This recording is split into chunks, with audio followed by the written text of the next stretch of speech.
que vous puissiez m'accueillir pour essayer de faire le lien entre un mot que je connais bien, le goût, et on verra que les mots c'est important autour de ce sens.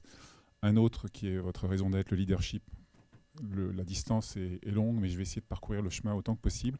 Ce dont je suis sûr, c'est de pouvoir parcourir le chemin avec cette notion sur laquelle vous travaillez cette année, à savoir sens des autres, à travers peut-être une vision un peu différente, un peu décalée de ce sens du goût et de ce mot goût.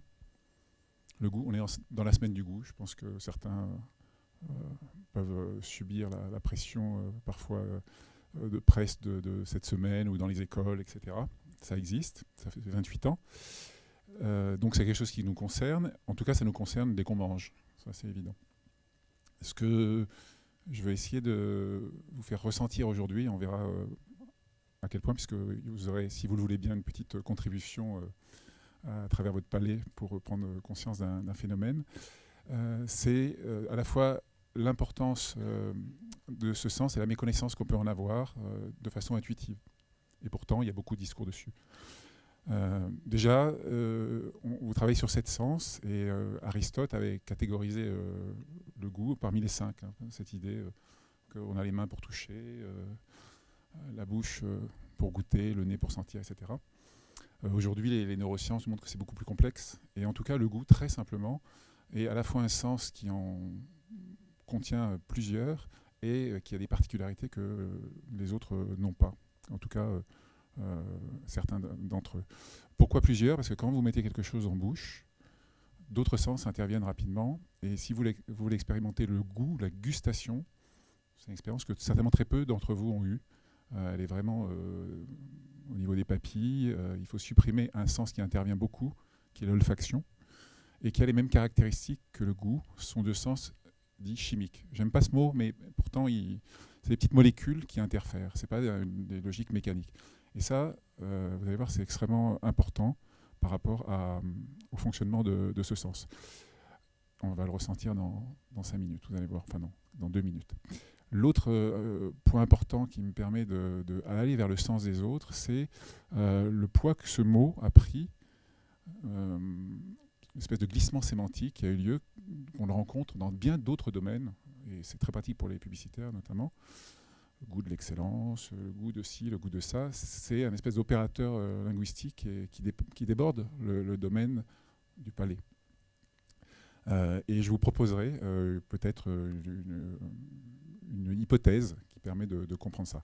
En tout cas, ce virage de passer du domaine de l'alimentation, hein, le sens qui nous permet d'apprécier les aliments, il s'est fait au XVIIe siècle. C'est vraiment une bascule dans les dictionnaires où tout d'un coup ça envahit d'autres domaines pour devenir une façon d'exprimer notre sensibilité, notre esthétique en général. Alors, ce qui permet de faire le lien entre ce sens général de la sensibilité particulière qu'ont les gens sur d'autres domaines que l'alimentation et le mode de fonctionnement du goût en tant que sens dédié à ce que nous mangeons, c'est une caractéristique qui est peu connue en fait, c'est sa subjectivité.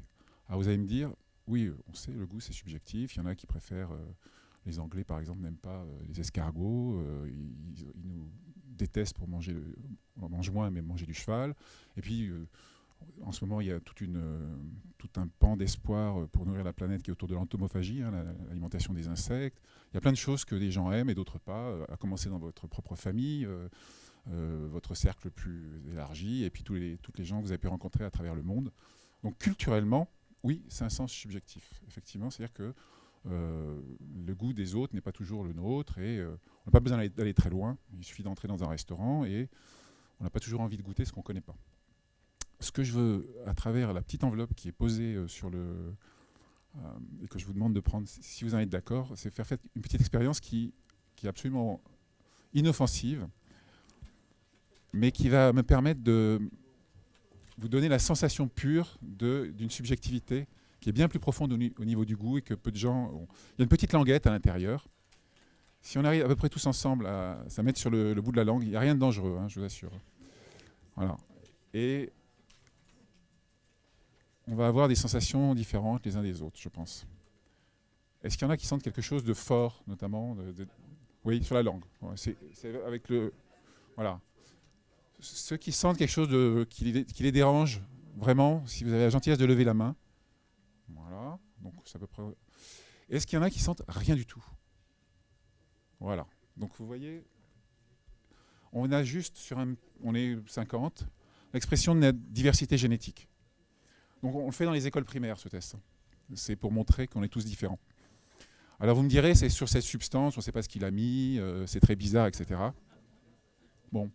Vous ferez, quand vous aurez une dizaine d'amis et que vous aurez une bouteille bouchonnée, vous ferez l'expérience aussi. Ce qui fait le goût du bouchon, c'est une substance qui s'appelle le trichloroanisole. Les seuils de détection du trichloroanisole ne sont pas du tout identiques selon les individus.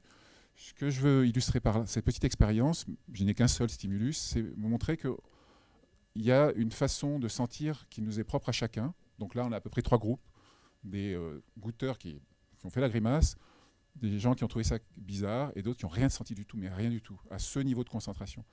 Et que ce phénomène-là, pour les 2 sens chimiques que j'évoquais, le goût et l'odorat, c'est-à-dire que si on peut prendre, j'aurais pu faire ça avec une molécule qui s'appelle androcénol, ça sent pour certains le miel, pour d'autres l'urine de porc. Donc c'est moins marrant, mais ça marche aussi. Alors en vaporisation, ça a mis de l'ambiance ce soir, mais, ou en mouillette.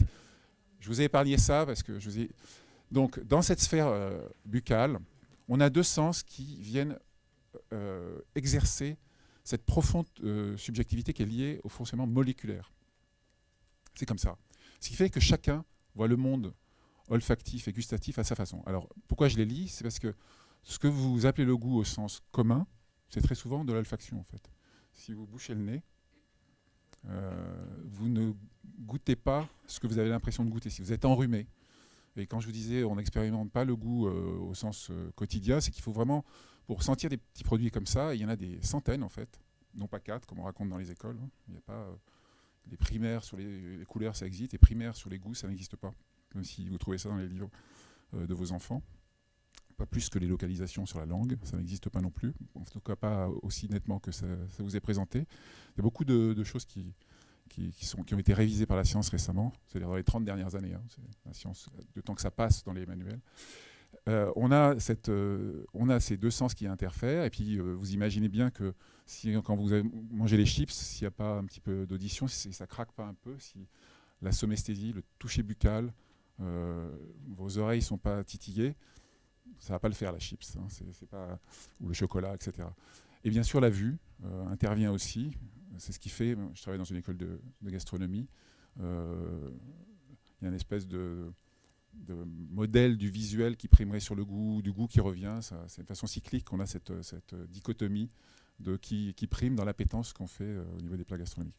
Donc cette subjectivité, elle est profonde et elle a des conséquences que vous vivez au quotidien et qui peuvent impacter aussi les entreprises quand on veut essayer d'exprimer les goûts de ce qu'on vend, de ce qu'on goûte en tant que consommateur.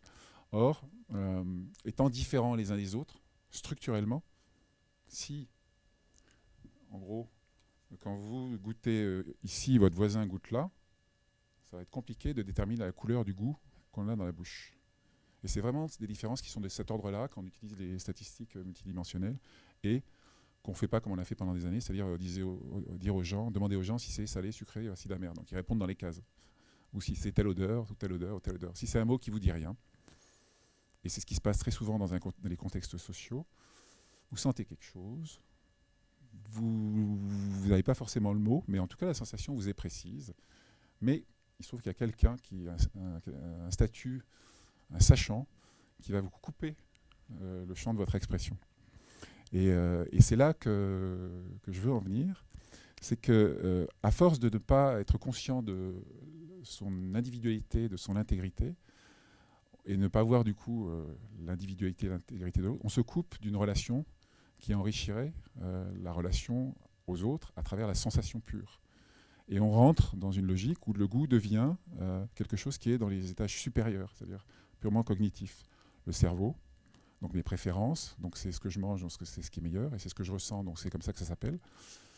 Les goûts en général, qu'on essaie de catégoriser pour pouvoir les manipuler. Manipuler, c'est pas négatif, dans le sens utiliser, travailler sur ces goûts-là, et c'est compliqué. On a des outils, l'analyse sensorielle, etc., mais ça reste compliqué.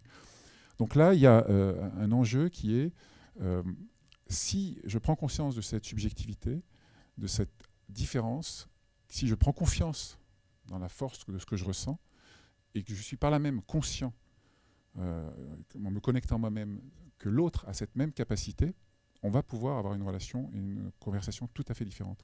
Et donc, on va pouvoir construire une ouverture sur la façon de parler ce qu'on mange, qui est assez essentielle. Or, au fond, les deux questions, de façon très rapide, qu'on se pose quand il s'agit de goûter, un peu dans un réflexe anthropologique, ça serait soit est-ce que je vais mourir? C'est une question qui est très actuelle, hein, parce qu'il y a plein de trucs qu'on met dans nos assiettes, on se demande si un jour ou l'autre, c'est même pire, c'est pas mourir tout de suite comme Sapiens, et ce qui permettait aux copains d'à côté d'apprendre, ce qui, par le goût, ce qui était létal, c'est parce qu'on ne sait pas si un jour on en mange, et puis 20 ans après, on se rend compte qu'on en est mort. Donc, mourir. Et deux, c'est plus compliqué, mais c'est me situer dans le monde. C'est-à-dire, je suis quelqu'un de bien à travers ce que je mange, parce que la relation identitaire à travers l'alimentation est extrêmement profonde. Je suis ce que je mange, structurellement. Pas seulement les aliments, les ingrédients, mais aussi l'aspect idéal de ce que je mange. Voilà. Donc à partir de là, si je mets de côté, parce que je sais que je suis moi seul, comme je suis constitué, et que je peux m'intéresser en profondeur à toute la diversité de ce que je goûte, et que celui qui parle avec moi peut le faire aussi, on va mettre un petit peu de côté l'aspect social, structuré de tout ça, et rentrer dans la logique de sensation. Et ça a deux intérêts dans le monde économique de demain, de mon point de vue, deux axes sur lesquels différents types de mon activité je travaille. Un qui est répondre aux enjeux planétaires de demain sur l'acceptabilité des aliments. Ça concerne toute la société, hein, essayer de faire manger du fromage chinois, vous allez voir comment ça se passe.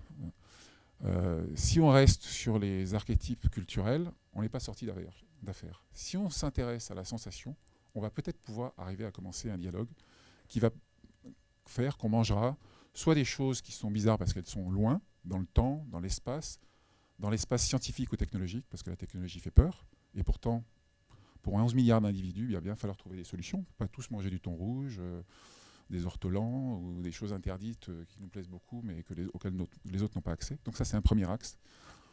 Aller vers les autres à travers une conversation sensorielle qui nous permet de mieux les rencontrer.